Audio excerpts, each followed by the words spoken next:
Perfect. Welcome back, guys.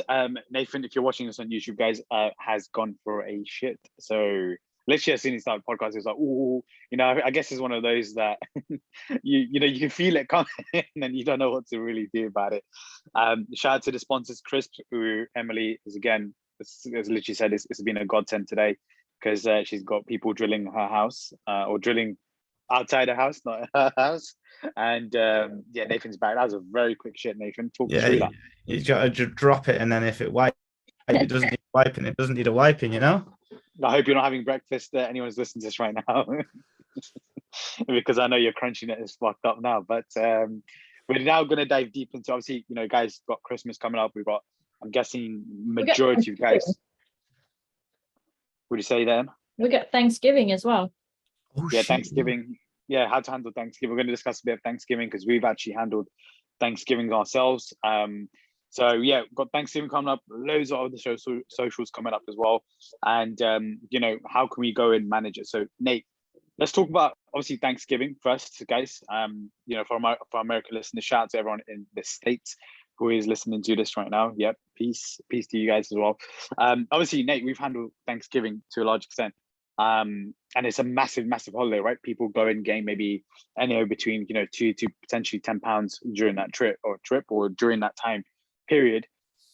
We didn't really gain as much. Obviously, I know it's not a massive holiday for us per se, but I remember we came out and we we're like, we get the hype, but you don't have to get fat during this trip or this holiday. I keep saying trip, but during this holiday, talk us through what we did during that time period. And also, I know we were doing the whole oats thing during the whole trip anyway, so we were kind of in that mindset. But how can they essentially handle Thanksgiving?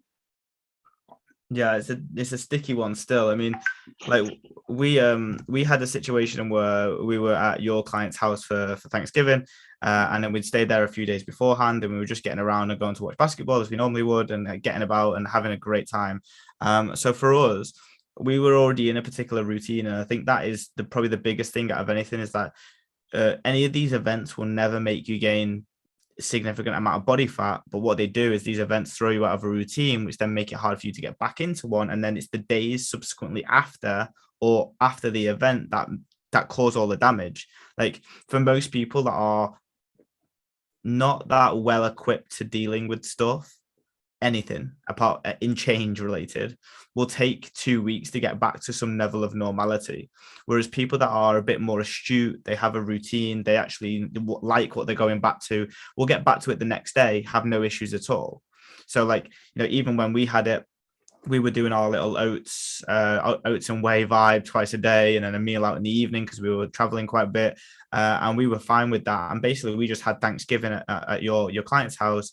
We went for nice food. We had it at the dinner table. It was a fucking really good meal. And then we watched some American football, and we just had some beers and drink and whatnot, and then or some wine. And then that was it for the day. We woke up the day after, and that was it. Like it was gone. Yeah. Now I know for some other people, the things that come afterwards are the fact is that there's food left over, there's extras going on, there's more events. You want to see a family member, they can't come over on that specific day, so there's another event that they have to go to. But it's all about getting back into whatever routine you were in before as quick as possible, so that you don't disrupt it. Like one day with 5,000 calories isn't going to gain you any weight. Like the research is really clear. You won't gain body fat, but you just gain water weight. But it's like if you have days and days and days of overfeeding, that's when the body fat does accumulate. So you may see the scales go up the day after, but it will drop back down by the end of the week if you have that routine. So I think the major point is when you're looking at these like Thanksgiving events, social events, Christmas, they're not going to cause you any disruption if you don't act like a dickhead the days after. It's about you going to these events and going, okay, cool, a plate of food's in front of me, I want to enjoy it. But you also have to listen to what your body says. Like your body's not telling you to eat the full plate or have seconds or thirds or fourths. It's telling you it'll tell you very astutely, shit, I'm full. And at that point, that's when you need to honor that and say, hey, I'm actually full. I don't need any more. My body's literally telling me you do not need any more food. Do not feed me. And that's when you need to listen to it. And if you can listen to that and actually come to that point, then it won't matter how much food is on the plate. It doesn't matter how much, your auntie's fucking pushing 7 courses down your neck. It doesn't matter if there's 4 desserts. Like pick the foods that you really enjoy and eat until you're full. And then after that, just don't be a bellend and it'll be fine. Like that's as simple as it can be, right? Like honor your hunger signals. And once you go over that, that's when sticky situations happen, because you're now absolutely stuffed. You're absolutely not moving from that sofa. Then you want some more because you're in that zone anyway. So you might as well double or nothing. So it's about like honoring those signals, and then if you got extra food left over, have it tomorrow, but honor the same process. And then if it's more left over, that honor the same process the day after that, and then get back into a routine when you can. What would you do to K-Mac? Yeah, I mean, it was an interesting trip when we were there. Firstly, what I liked about it was, obviously, have you noticed it's always a Thursday as well, by the way. This holiday happened. So it's a perfect, like, it goes right into the weekend. It's very similar to like, even Diwali. Diwali's like always around that time period. It's like a Wednesday or a Thursday. And then people take off because we also have like a new year. And then it goes right into the weekend as well. I think what you said about routine is similar to like having that bounce back ability as well, the following day, which is not letting, let's say you've had that 5,000 calories. There's two types of people. The one person that will either let them get, like, it gets them so much, right? So they get into that kind of restrictive habit. Or the other person's like, yeah, look, I had 5,000 calories. I don't really regret it. Sometimes own it. I think owning it is quite important as well. Own that you've had that, right? And then literally just go back into the next day and be like, all right, cool. I know what I'm gonna do anyway tomorrow or on Friday or Saturday. Cool. You know what? I've got my breakfast ready. It's gonna be eggs and this. I've got my whey ready, etc. And I'm ready to bounce back. Those are the ones who typically get, by the way, get transformations as well. A lot of people who listen to this are wondering how, if you've not got a transformation before, how do I get transformations? Not all of them are linear in terms of like they follow their meal plan to the T for the rest of their lives. Like they are going to go through these type of periods where it's going to be quite, quite sticky as well. Another thing is what I would suggest is probably like if you're going to have 3-4 events, picking and choosing like one that you're going to go fairly crazy at is probably the best rule in my opinion. Because you don't, if you got like, let's say you're going to some work party, which let's say for Thanksgiving you may meet some friends, and you're not necessarily like, if you don't do anything crazy anyway, usually you don't need to go like have a crazy 3-course dinner there or whatever, right? But if you know you got family and you got family you haven't seen in a year or so, they're coming around. Fine. If you're gonna have extra drink, you're gonna have extra dessert, you're gonna have extra potatoes or whatever it is, then yeah, enjoy it. But then don't make it a 4 or 5 day event and then get back into that restrictive habit basically, 10 days later, and then obviously Christmas is coming up as well, which we'll get into in a minute. But yeah, that's probably one thing that I'm kind of big on, because we will probably do the same thing, right? We'll probably pick and choose one that, even Christmas coming up, like we'll probably choose one day or 2 days max that we're going to enjoy a bit more than like 5 days in a row straight, because it's just part and parcel of that. Yeah. So that's what I'd probably do. I'll keep knocking my microphone. Is that most people that also land themselves in lots of trouble are not picky. They're not picky with food, right? So they've either gone through large restriction places and they're like, I like any food and I just can't stop myself. Or they say, oh, I don't really care about what's on offer, I just want to eat or whatever. But actually, the people that stay in shape are the ones that value Thanksgiving the most. The one that value the food are the ones that actually say, fuck, I'm looking forward to X. I'm looking forward to a cheesecake. I'm looking forward to the gravy on top of the whatever. And it's like those people that actually say, I'm looking forward to that, can also say, I don't want this because I don't really like it. Like, how many people do you know, like when there's 3 desserts on offer, the cheesecake, the pavlova, and the sticky toffee pudding? We're not going to get sticky toffee pudding in the US, but let's imagine I was going to say, like, where did you get that from? Yeah, they're not going to have that, are they? But let's say, for example, they have chocolate fudge cake, right? Yeah, that's definitely there for sure. Is that if you're not picky, you'll try all 3 of them because you want all 3 of them. But if you say, no, cheesecake is my favorite, then you can say, I'm looking forward to that cheesecake, so I'm going to have a slice of that cheesecake, and I can say no to the other 2 because I know that I want the cheesecake. And for me, that was one of the biggest moments when I went to social events. Like I remember going to that, as I probably told you guys before, my cousins come around on the 21st of December. All of the time we just get booze, and we have, like, mum puts on this absolute massive mammoth spread, and it's everything, it's beautiful. And like one year I was working on myself and trying to make sure that I didn't just like get fat at Christmas. I knew that she was putting on loads of desserts and loads of food, and I was like, oh, I'm really looking forward to whatever she makes in terms of the hot meals and a couple of sausage rolls because they're banging. And then I was looking forward to the cheesecake dessert. And then when I was looking forward to that, everything else was on the table. There was a spread of desserts, and I said, I want that one.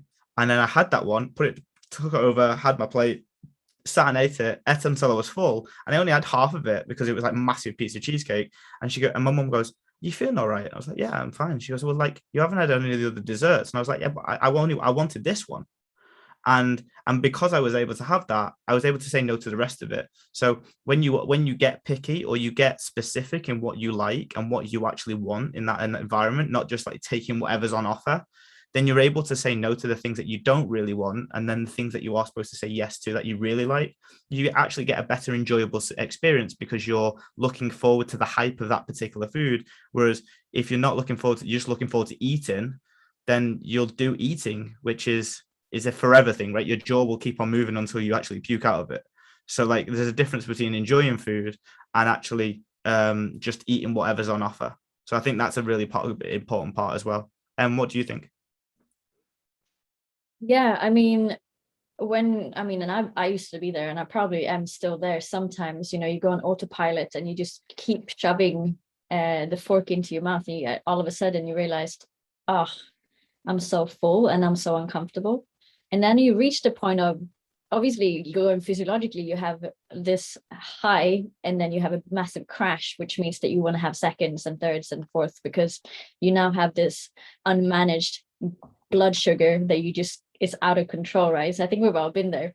And I agree, to listen into your hunger signals is the biggest thing. But I think, if you really listen in, then probably, and I know this happens for me, the next day, I tend to undereat or eat a lot less. Because if I'm still listening into my hunger signals, I'll still have a lot of undigested food in my stomach in the morning. I'll probably not even have breakfast, or I'll push breakfast too late.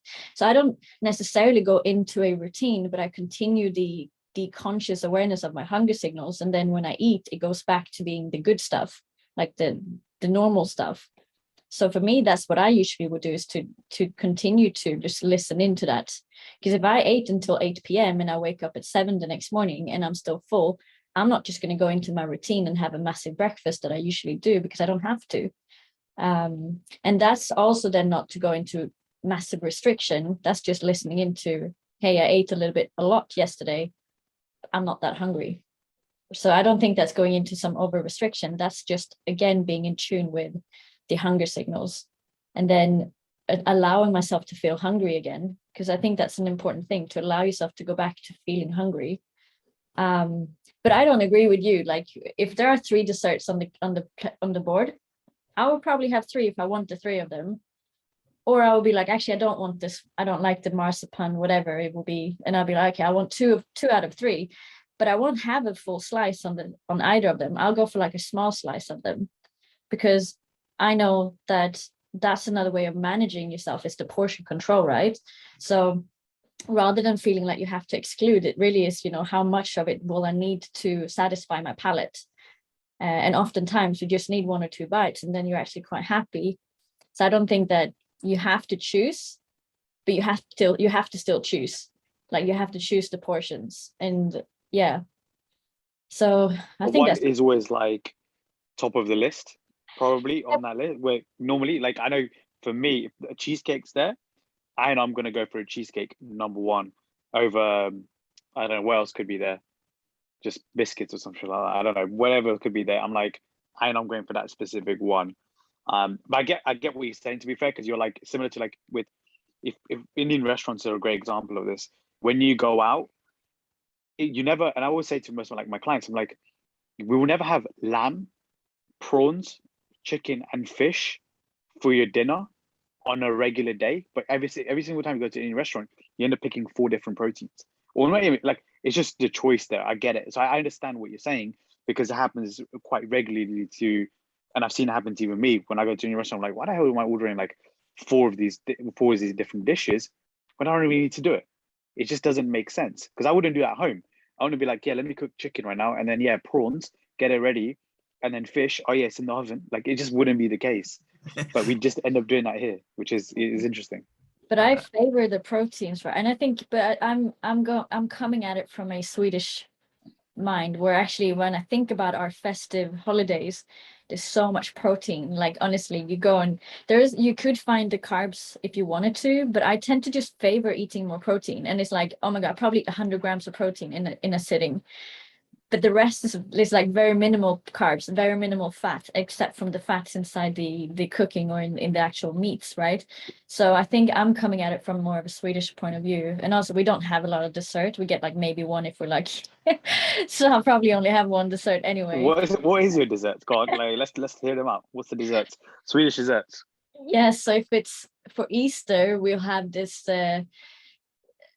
like lemony cream thing. Actually, maybe that is Christmas. It's for Christmas. And then we have this thing like a rice pudding, which is made out of cream, and it's really thick. And then you eat it with strawberries, super nice.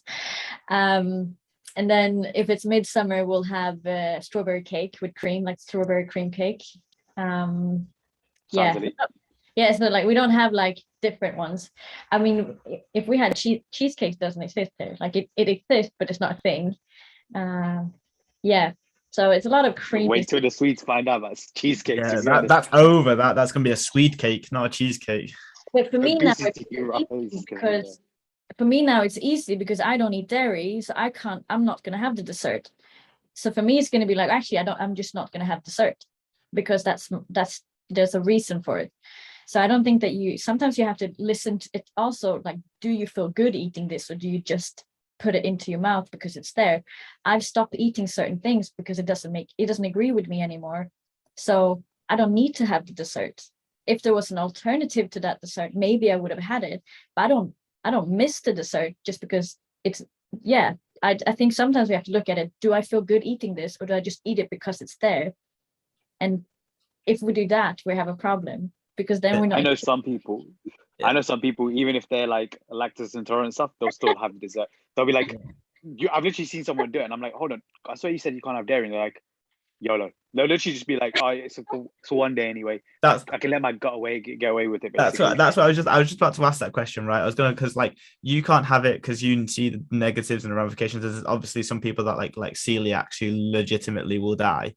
But then you've got all these motherfuckers in between that are it's like where they're like, I don't feel good doing this, but because this period of time that we're going into is like a short space of time, then maybe it's okay for 3 days that I just shit out the eye of a needle for this piece of cheesecake that I eat. How do we get people closer to actually honoring those regardless of the circumstance, right? Because like feeling not too great is also associated with like Thanksgiving and Christmas. Like people that actually expect to be stuffed. So if you expect to be stuffed or like over full, then what's the difference between feeling shit and then actually just like feeling like shit? You know what I mean? Like people expect that from Christmas. Like, oh, I can't wait to get absolutely stuffed off those pig wrapped in blankets and eat till I'm over full on Christmas Day. And then we're here saying, oh no, like only honor your hunger signals, or make sure that you're not eating foods that are really hurtful to your digestive system. And they're like, it's only one day, even though they've probably done it every single weekend for the last 52 weeks. But who am I to have that conversation? I think go on then. I think it's a very hard one because it's this intrinsic decision that I and my body matter more than my urges and my habits. And it's like you have to make a declaration that from now on, this is not what I do anymore. And then, you might fuck up. I mean, I had ice cream in Dubai, right? And I just didn't really feel very. Like I was like, I'm gonna eat this ice cream, and like my skin the next day just got like really inflamed, and I could feel it in my stomach. I was just inflamed. So I was like, right. So now I've tested it. It's been 3.5 months since I had it. Now I ate some ice cream. Definitely, it's the proof that I don't do well with it. So I think you have to almost go away from it for a while and understand that, okay, then try it again and go, actually, this just doesn't agree with me, and then make a decision. Like you have to just make a decision. It's not always easy, but it's the right thing to do. So it comes back to looking at your values and your integrity, and like, do I want to keep doing the same thing over and over again and do this to myself? Because I think it's a lack of self-respect. That's what I think it is. And if that sounds harsh, I think it probably hits you in the right spot, because you shouldn't do things that hurts you. You don't respect yourself if you do. So yeah. I think oh, Nathan with the vocals there. No, I think what Nate, what you said earlier about like, you know, how you approach Christmas one time, right? You actually have to go through that, in my opinion, in order to like learn from it. Otherwise, if you carry on the same, eventually there's gonna be you have either one Christmas is gonna get to you, be like, nah, actually, I don't want to get through this together again, or I know what my dad just like. Sometimes you have to go through maybe even a fitness journey to figure out that. I think, you know, what good digestion feels like. Actually, you know what, dairy doesn't work for me. Like, if you never were in fitness, I don't know if you knew like whether or you know like in the future, actually, you know what, I don't do well with dairy, for example. You may have for sure, but you're a lot more in tune with your body right now because you have been in the industry for a long time. You do lift, you do care about, you know, what's happening to your personal situation. But I think you have to go through like what Em said about declaration, but you have to also go through that kind of that Nathan approach, which is, all right, you know what, this Christmas, I'm going to make sure I only have one dessert instead of five. And if I can do that this Christmas, then why can't I do it the following Christmas? I don't know, Nate, if you're doing the same thing right now, where you're like, actually, you know what, this Christmas, I know I'm only going to go for one dish over here, one dish over here, one dish over here, that's it, compared to previous ones. Yeah. So I think probably have to go through that approach. Yeah, I mean, it just takes 1 year. And this is me coming at it now 4 years later. And 4 years, every Christmas, I have not needed to diet in January. Like every Christmas, I normally gain 5 kilos. I'll be dieting in January. This like last 4 Christmases, I haven't gained maybe one, and then it came back in January when I went back to normal eating. But it just takes one Christmas to do something different and feel shit about it. Like expect that because you're not doing the same as other people, expect that you're not doing the same as what you did before. You've got this level of association of happiness with that specific time of doing those specific things. So like when you feel a bit weird not doing those things, you realize that you've got your values in the wrong place. Like if you were only really excited about Christmas because you got to pig out, then fucking hell, like what, like maybe you need to evaluate what your life's about. Because there's like plenty more things at Christmas too. Probably harsh, but actually so true. It's like maybe you start looking at why Christmas is actually important. I'm like, you know, when I go to that 21st on the 21st with my cousins, it used to be about nailing the food, getting boozy. We'd buy Prosecco bottles like this big and we'd start popping them in the back garden and shit like that. And then over time, luckily for me and unluckily for us, like our grandparents died, which meant that you know, our circle got smaller in terms of the people that we spent with, which meant that I'd only see them once a year, which then got incredibly more important because we knew that life was like it was finite, right? So the boozing got less, the chats got more, and then the food became less important because we were trying to go and have a nice time with the family, as opposed to like that's what we always did. We were a big family. Like, you know, most people in that family are 100 kilos plus, apart from a couple of them now that are doing online coaching. They're doing really, really well. Well, we've got a big family, and that's just the associations that you have with big families. They just eat big. But it took that moment of like the grandparents dying, or you know, us getting older as well. Like we just became adults, which meant we could have a conversation with each other. And like we just ended up conversating as opposed to boozing. And eating for the enjoyment of that's what we spoke about for 2 hours. I just remember, you know, when I was like 26, 25, everyone would come around for my mum's cooking because she'd put on an absolute spread. And it just used to be, oh, the food's fantastic. Blah, blah, blah, blah, blah, blah, blah. It was just about food for 2 or 3 hours. And then maybe there was a half an hour slot of like, oh, so what you doing now? How's things going? How's yada, yada, yada. But now it's like the food comes last. And everything else is about the conversation and how we have. But we had to have that moment where people died in our family to make sure that us realize it. But when you're going through it and you don't have those events, that's where you have to feel a bit awkward. You have to feel a bit like, I'm not getting the same type of experience out of this. And then you realize that, yeah, you're not getting the same experience out of it because the thing that you're held dearest to your heart was the food as opposed to the people around you. And maybe you should start asking more questions, start exploring more individuals, having one-to-one chats, having like just conversations with people. And I think, or present giving, or, you know, whatever it is, look at old photos or whatever it is that is outside of food that you can still get enjoyment from. But it's because most people just hate the fucking family and don't know how to have a conversation, so they eat through it. Yeah, food becomes the biggest thing in front of that, right? It's like it's the distraction from that conversation, which like you spoke about, which I think is how was, by the way, that Christmas that you did, like your first time, right, where you decided actually I'm not going to go crazy. What was the reaction from other family members? Because obviously they're probably associated as well. Nate's going to have the same amount of us, like, you know, he's had it for loads of times. now you've gone in there. What sort of social stigmas did you go through during that time period, and how did you kind of overcome it? Yeah, I mean, like, my mum has been like the biggest supporter of anything since the day dot. She was the one arguing with my dad about me cooking my own foods when I was younger. Like that's what that she was always a backer of all those type of things. But even she, it wasn't as I didn't never took it negatively, but she was like, "Are you feeling okay? You haven't eaten as much as you normally do, or you haven't drank as much as you normally do. Like, how's that going?" And I was like, "I'm just happy. You know, I'm happy and content. I'm working on this thing that I'm trying to do. I'm not trying to get fat next year." Da, da, da, da, da. And then the rest of the family didn't care because they're doing their own shit. They hadn't seen me for a year, right? And I mean, luckily for me, and I don't know whether everyone else is like this, but this is generally my theme of things. Every 12 months is different for me completely. So when I came back to that Christmas, you know, one Christmas I'd be wearing my Timberlands and my jeans and my over baggy t-shirts, and I was like listening to rap music. Next year I'd come back and I was like, oh, you know, I'm now a fitness person, and I'm wearing leggings, or I'm wearing shorts on Christmas Day. And then the year after that I'd be like, oh, I'm fucking traveling around the world. So every single year was different. So when they came back, I didn't have a preset manual of what I was going to act like. And some years before that, I dieted over that 21st. I'd be like, I'm not dieting. I'm going to wait for Christmas Day. I'm going to save myself. And they were fine about that too.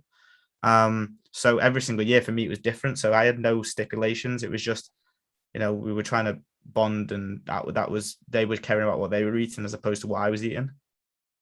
Yeah, makes sense. And historically for you, Em, like, how is obviously like Christmas been like for you in terms of, is it a couple of days events, family? What does it look like? It's usually quite straightforward. We starve ourselves until the dinner, and then we eat a lot of food, and then you wake up and Christmas is over, pretty much. No, it's not really like that, but it's in essence, it's like that. You actually don't do a lot leading up to Christmas dinner. Or Christmas dinner would be more like a Christmas lunch dinner in between, right? And then you just eat, and then, you know, that's just about it. I don't think Christmas is as big here as it is in the UK or in the US. It's not a massive event. I mean, it is, but it also isn't if I compare the two.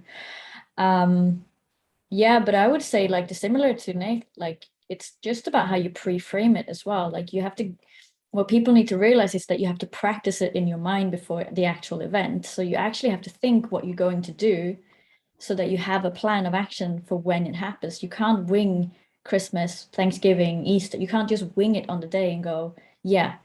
It's like, think about the things that you enjoy. Think about the things that are going to be there.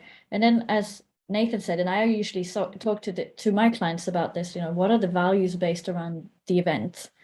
What are the most important things around the event? And it's usually not the food. And actually, if I'm in the frame of mind where I don't go there for the food is just there, then all of a sudden there's no power towards the food. It's like my energy is not towards the food, so it doesn't take that much conscious space in me. So I don't feel like it's the thing that overconsumes me mentally, physically, energetically. So I really think pre-framing it, having a clear set of, I like this, I don't like that. There are things on the table I don't necessarily eat because I don't think it's the best thing on the table. And then just eat whatever you want, and then really be okay. Like, and what we said in the beginning, you're going to overeat, and that is okay. But if you stress about it 6 weeks out and you're already like messing it up because you're stressing about it, then you're making it a really stressful event when it doesn't have to be a stressful event. And I think just taking away the stress from it helps massively. So yeah, I don't have like a thing, because I never really put on weight over Christmas, over New Year's, we don't celebrate Thanksgiving in Sweden. So yeah, I read somewhere though that it's between Thanksgiving and New Year's where people actually put on all the weight, and for the rest of the year most people don't even put on more weight. So it's like, it's a short space of time, which if you only say that it's a 3 or 4 day event, you got Thanksgiving, you got Christmas, Boxing Day, and New Year's Eve. And if those are the 4 days, you know that, okay, I'm going to overconsume and the rest is back to routine, you're actually going to be fine. It doesn't matter if it's 5,000 calories those 4 days, but it's the stress of the whole being a festive season as a time warp where everything is just massively heavy calories and you just have to eat it, it's FOMO, it's YOLO, it's all of these things, then that's where the problem is going to rise. It's just to actually be more relaxed about it and go, okay, I'm really looking forward to Thanksgiving. Maybe it's 2 Thanksgivings, because usually it would be. And I'm really looking forward to Christmas and Boxing Day. Okay, that's it. And here's the beauty of it. Any chocolate that you get given has a sell by date that doesn't go off before New Year's. So like anything that you get given over the Christmas period, yes, it's a gift. Yes, it's wonderful. Thank you, mashallah, to my brothers for sending me chocolate and whatever. But they all have long expiry dates.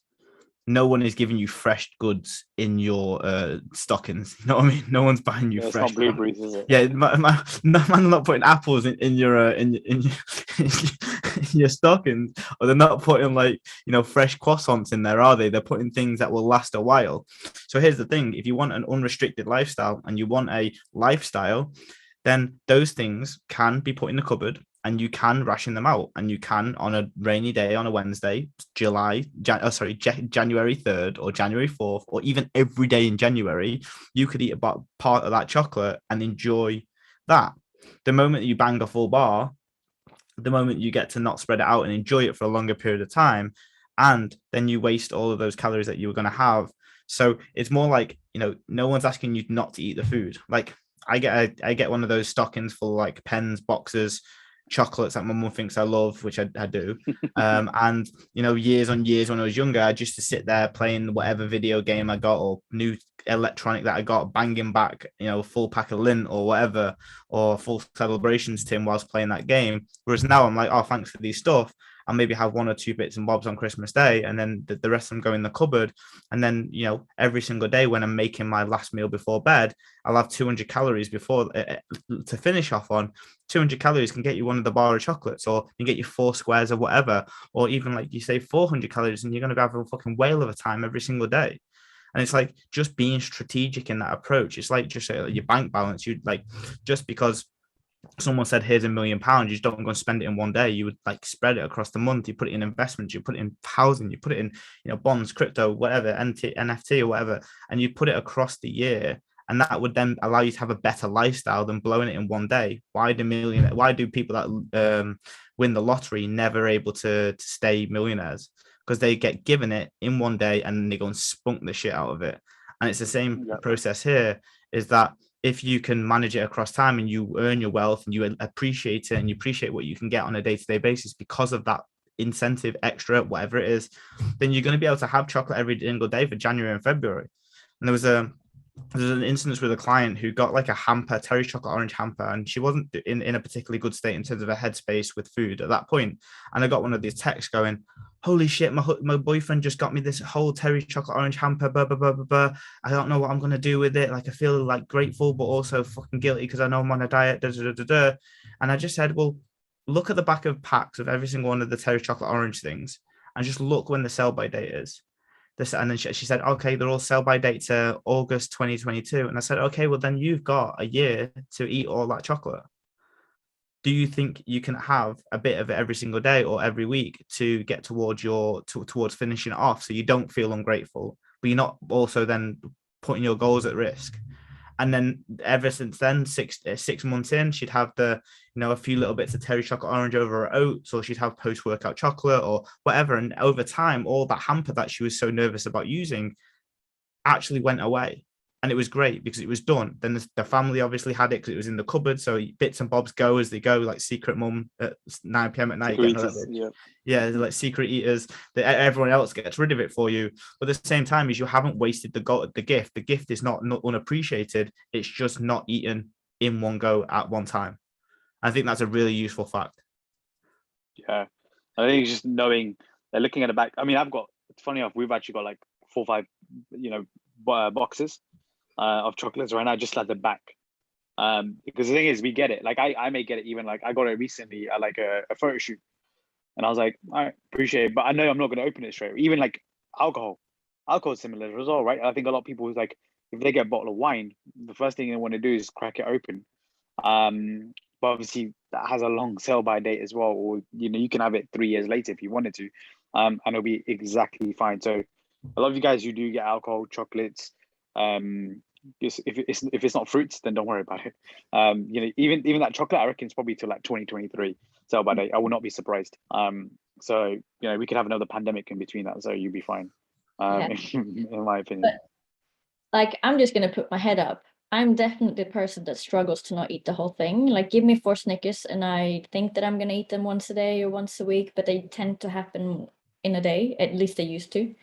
So I know that there will be people that have tendencies to be a little bit more like me. So what do you guys tell these people?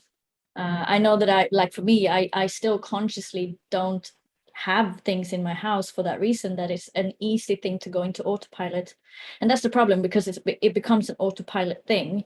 It's a repetitive habit that's happened over many years, but it still doesn't take away the fact that it happens on an autopilot. So what do you tell your clients who are in that autopilot phase state? But you know what, like Nate just said to the client there, wouldn't it just be like a different opinion and a different situation? You got to tell them like, hey, actually, because she probably didn't think of that at all, the sell by date, or hey, look at the back of the date, look at the back of the packet. What does it actually say there? It says, what does it say? 2022, August 2022. Yeah, you've got that long to actually finish that off. You don't have to finish up tomorrow. So sometimes they just need that awareness, potentially, because I've done it with alcohol as well before, where people are like, oh my God, I've got a bottle of wine, and me and my husband have opened it up and all that. I'm like, but you can still delay that. Like, I know you can have that in 100 years time. I know you're gonna live here 100 years time, but generally, wine is all good to go with. But would you just want to make them aware of that situation, and then it's a trial and error process? Because if they trial it, then at least whether it's working or not. And then again, it's opening up their actual eyes, be like, actually, you know what? Yeah, he's right about this, because it can actually work on this. And then they trial it, it works. Then they know the following Christmas, if they get, a massive box of chocolates again, it's not going to be the same situation as maybe 3 years ago, maybe the same situation as a year ago, because they've learned from that process. Yeah. So I think a large part of it is that perspective change that I offered to her. I've been very, very similar in all these scenarios. But I think, because I was the same, right? I would have, I'd buy 4 crunchies or I'd buy a box of cereal and I'd bang it straight away in the full day. And that used to be fucking great. I used to love it. So there's high benefits towards it, but there was also high costs. So what I did and what I do with my clients now is, like, I've got a guy at the moment that goes into the kitchen, and even though he's tracking the calories, he'll get one Kit Kat and go, oh, I might as well have another one. Because that's his habits, right? He's like, he thinks that Kit Kat's bad, so therefore then he just hits the fucking button, even though it's tracking his calories. So what we do now is, like I said, like we did at Christmas, it's like everything that you do to break the habit will have to be conscious. So everything from, you get these 4 Snickers and then you put them in the cupboard and then you go out the room, and then outside the room you'd have to talk to yourself and go, okay, I'm going to go in the kitchen right now and get 1 Snickers, close the door, walk out the other side, walk to the sofa, sit on the sofa, unwrapping it, eat 1, and then I'm going to go and get on with the rest of my day. And I had to do that like quite a few times to get to the point where I felt the urge to go and get the second one. But because I taught myself through it, and because I was then going to get busy afterwards and go and do something else, I was then able to build up this factual information that I could eat 1. And once I have that factual information to support 1 time that I was able to do it, the confidence in the ability to do it again also then repeats. So like, I always say to my clients, and this is what I had to do for years with Crunchy Bars. I was like, go and get 1. Go and get one, walk out the door. And I literally walked myself through it like I was a 6-year-old. And I think that also helps with during a child as well. It's like, go and walk inside, get the kitchen, go and open the door, get the crunch out, go and walk outside. Don't open it until you get to the sofa. And basically did that multiple times. And that became not an issue for me anymore. But I think you have to do it, with every single time you want the different food. So if a Snickers is a trigger for you, but if box of cereal is also, I think you have to do it in multiple steps where you do the same thing, talking yourself through it. And then once you do that once or twice with that factual information, then you can then repeat that cycle. And I think that perspective plus conscious competence, legitimately walking yourself through it, will then lead to unconscious competence, and then you'll be able to do that without even thinking about it, or it just becoming I want a bowl of cereal. Okay, I'll go and get a bowl of cereal. Next minute you're sitting having a bowl of cereal and you don't even realize or have the urge to get the second one. Yeah, for sure. It goes back to the practicing before you do. Like, you've actually given yourself a manual and you do it from there. But I think also a valuable thing just to mention is, like, you can share the things that you get. Like, you can give 1 Snickers away to your your friend who visits, like you don't have to eat it all yourself just because it was given to you.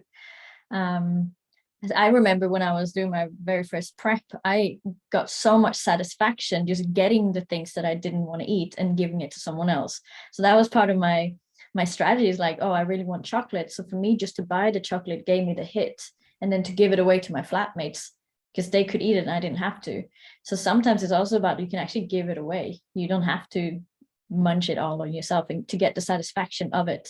I don't think so anyway. So yeah, you're right. Because I experienced this in the train, like coming back from Liverpool. There was a guy who was having a bag of Haribos. And I was like, this is interesting. And he literally just started offering to everyone. Like, and then he would have a bit and he would just close up and then that's it. Then he open it again and he would go and offer it to everyone before he would actually go and have it himself. I find it quite fascinating because it's very rare, especially in England. I don't know, I think it's probably up north thing where people actually are okay with offering food, whereas in England in general, like London especially, no one's ever gonna be like, do you want some as well? It's so rare. But it was like the first time I felt like, wow, this is a bit different. But it's quite cool as well at the same time. I think the biggest takeaway from today is to actually have a pre-planned, visualized execution, how you're going to tackle Thanksgiving, and then eventually how you're going to tackle Christmas, and actually just have a mental rehearsal of what choices will I make and at what point, and then deciding that I'm going to eat until I'm full, not crazy full. I'm going to value the surroundings and the people maybe more than the food. Yeah. What else? Yeah, 100%. Maybe setting yourself a target in terms of actual, like, I don't want to gain X amount of body weight potentially. So if you've historically always gained, I don't know, whatever that, that's going to be outside their control in a way. Because if you say I'm not going to gain more than 1 kilo and you gain 1.5, you set yourself up for feeling really terrible about eating those 5,000 calories, right? So yeah, I don't think, but it's perspective as well, right? Like if you've gained historically, let's say between November and December, 3-4 kilos, but this time around you gain 1.5, you still gain, okay, look, you still actually done well here. You still only gain 1.5. I know we made a target of 1 kilo, but you still gain 1.5. What have you done previously? And looking back on it, but obviously I don't know if it's a long term, that can be really, really good, but I think it can always be like, okay, yeah, I've got a number to like adhere to right now, and I think it can work. So yeah, sometimes I've tried it out before and it actually worked quite well. Yeah, I like it, but I like the ranges to be significantly bulletproof. So like, let's say, for example, a client goes, I'm really scared about Christmas. And you go, okay, well, what did you gain last year during Christmas? Okay, well, on January 1st, I was 6 kilos up. It's like, okay, well, what we're going to do is we're going to put a range of 0 to 4 kilos. And if we're being really buck 20, a real bit buck 20 honest, then it's a case of like, if you do the things that we're asking, there's very rarely going to be a 4 kilo increase unless you've significantly gone for it. And then the actions will then, like, yeah, cool, 1 kilo increase can happen at any point, right? Like you just don't take a shit and then you're a kilo up. But 4 kilos is a choice, in my opinion. Like that would be a constant overfeeding for a period of time. So I think having a statemented approach of like a range can then take the pressure off. So even having it when people don't think that they're going to go big is because if you say, oh, I want you to maintain over Christmas, people think, oh, I'm 60 now, so I'm going to be 60 on January 1st. It's like, no, expect there to be more. So you want to expect between 60 and 63, worst case scenario 63, and it'll drop back down after Christmas. So I like a range, but not something that is like super, super rigid. And like someone gains 5 kilos over Christmas, it's not because you just had a few extra glasses of wine. Must be serious, So like, there's got to be some type of like not ruling, but there's got to be some type of like boundary-esque where the ownership's on them to see what they can do regarding those numbers. Yeah, agreed. Yeah, no, I agree with Nate. I think, looking at previous like historical what's been going on, and then just understanding that yes, you will gain weight, but also not all of that's going to be fat. So like, I think to not stress about the daily fluctuations so much, and then go, okay, but I need to look at it over the course of this next 2 months or 6 weeks or whatever it is until January, right? To go, okay, so I need to have boundaries across the averages, but not to freak out by the the one-offs, right? If it's a really massive spike or it's a really massive drop, you haven't done a terrible job or a really poor job or a great job. It's like it's just going to be water weight fluctuations, but you have to track as well. I think what a lot of people do, they go like, well, I'm not going to track now because I know I'm going to go off. And that's the problem when people stop having any information, any data. Like I put my hand up for that for last year, because after Christmas, when I got stuck in lockdown, I didn't have a scale. I didn't go to the gyms. I didn't see myself. There was no mirrors in the house, and I gained like shitloads of weight because I had no feedback. If I would have had a scale available to me, I would have probably been like, oh, okay, maybe you're overdoing it a little bit here, right? So I think do not step on the scale, even though on a daily fluctuation, you might feel like, holy fuck, but that's a good thing because it will make you more conscious. Oh yeah, I did eat a lot yesterday. And then the second day is like, oh, now I'm dropping down. Okay, so I can relax a bit. So I would the advice would be, do not put yourself on the scale. Continue to do exactly what you usually do. And then just look at it as an average. Yeah, 100%. Obviously, guys, enjoy your Thanksgiving. We're excited to obviously hear some stories on obviously over the next couple of weeks going forward. Christmas obviously is coming up. We've made you a couple of obviously specials on the socials and obviously our Christmases and kind of recap that. And obviously January is going to be around the corner as well. So, but I may have to discuss that next week. Who invented the January diet? Like, who actually said, you know what, January is the time historically? Like, well, who's the first person to diet down during January? Guilt and shame created that. I reckon, yeah. So, yeah. When though? What year was that? That's something I'm kind of fascinated by. The year that the mince pie was born, I reckon. Yeah. So 1898. Yeah. The fact that people overeat over a long period of time and they go like, I can't do this right now. Like, and there is a new beginning. So obviously, new beginnings, new mindset, new me, whatever, blah blah blah. So did this happen in the 50s?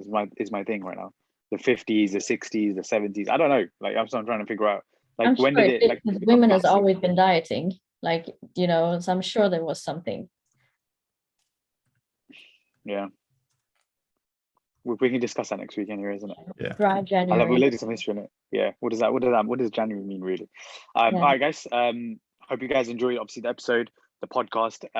Obviously subscribe, share with friends and family, especially a lot of the Americans who are gonna dive deep into Thanksgiving over the next like 2-3 days. It's gonna be relevant to them. Anyone else during Christmas, you can go back to this. But apart from that, guys, see you next week.